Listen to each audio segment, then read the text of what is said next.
Et ça m'arrange. Oui, parce que c'est pas toujours le cas.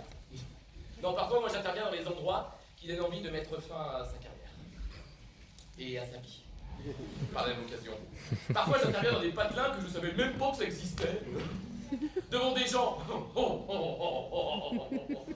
Je savais pas que ça existait. Enfin, j'avais déjà vu des tableaux de Picasso, mais je connaissais pas l'odeur.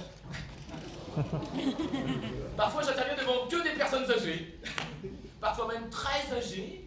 Parfois même usagées. Des personnes devant lesquelles le terme de spectacle vivant perd tout son sens. Moi, ça me dérange pas. Hein. Quand j'étais petit, je voulais être archéologue, alors... Enfin bon. Revenons vite à nos moutons avant l'Aïd. Oui, parce qu'après, Alors moi, je me présente, je m'appelle Michael, je viens de Paris. Je suis déjà venu il y a 2 ans, peut-être que certains s'en souviennent. Et si je suis là aujourd'hui, c'est pour vous parler de mon premier métier. Un métier que je ne souhaite à aucun être humain normalement constitué, surtout s'il tient à le rester. Je travaillais dans les écoles maternelles. Joyeux joie. Depuis 12 ans. Et c'est vrai que c'est quelque chose qui manque pas du tout. Hein. Même si j'avoue que les enfants sont une grande source d'inspiration. Ça, c'est vrai. Moi, je me rappelle par exemple de cette journée où il pleuvait depuis des heures et des heures. Vraiment. L'orage grondait, le vent soufflait, les enfants étaient tristes. Ils regardaient par la fenêtre comme ça avec leurs petites bouilles comme ça.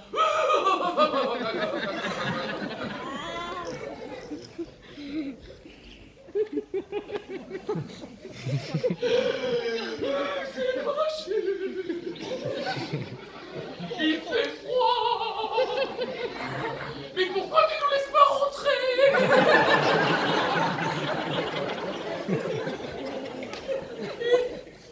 Moi, je ne sais pas qui disait ça, parce qu'on n'entendait pas très bien avec la foudre et tout.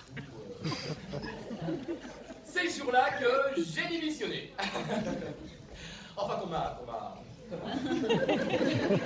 démissionné.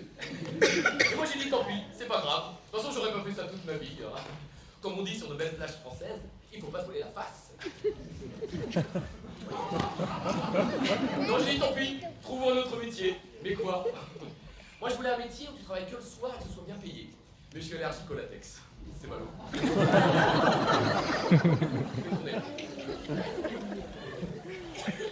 Voilà, alors j'ai choisi l'humour. Voilà.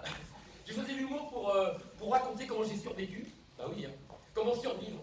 Comment survivre à 12 années d'école maternelle. Comment survivre à 8 heures par jour dans une classe de 17 mètres carrés avec 42 enfants de 3 ans qui peuvent pleurer pendant une demi-heure parce que leur prénom a été écrit en bleu.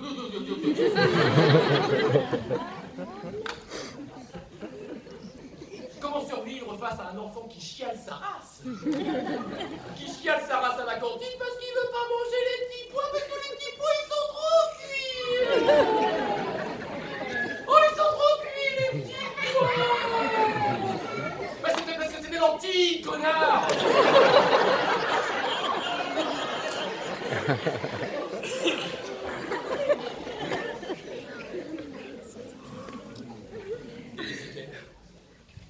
Comment survivre avec tous ces petits enfants, avec le petit Clitis.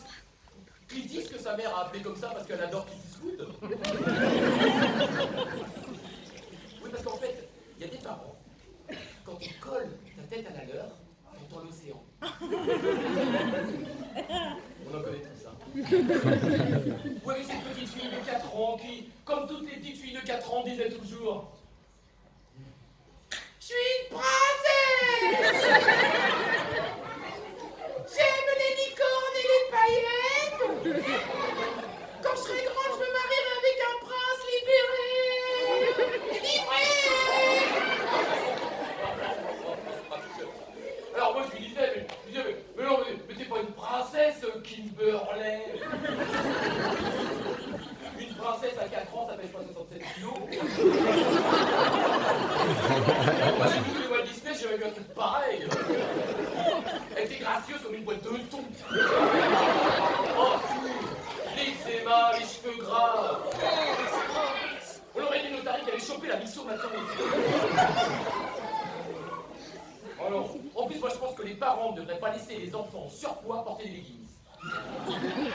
Tu vois, surtout des leggings à imprimer zèbre ou léopard. Le résultat final est une insulte au règne animal. Alors je lui disais, mais des leggings avec des écailles, ça fera tombe sur tombe. Alors, mais non, mais une princesse qui beurrait. Quand tu seras plus grand, tu te marieras avec un guignol qui fera du tuning en jogging sur sa R12. C'est chercher l'idole. C'est la fille Kimberley. Et le café de pop Kimberley. Tu sais, la vie, c'est comme une boîte de chocolat. Ça dure moins longtemps chez les gros.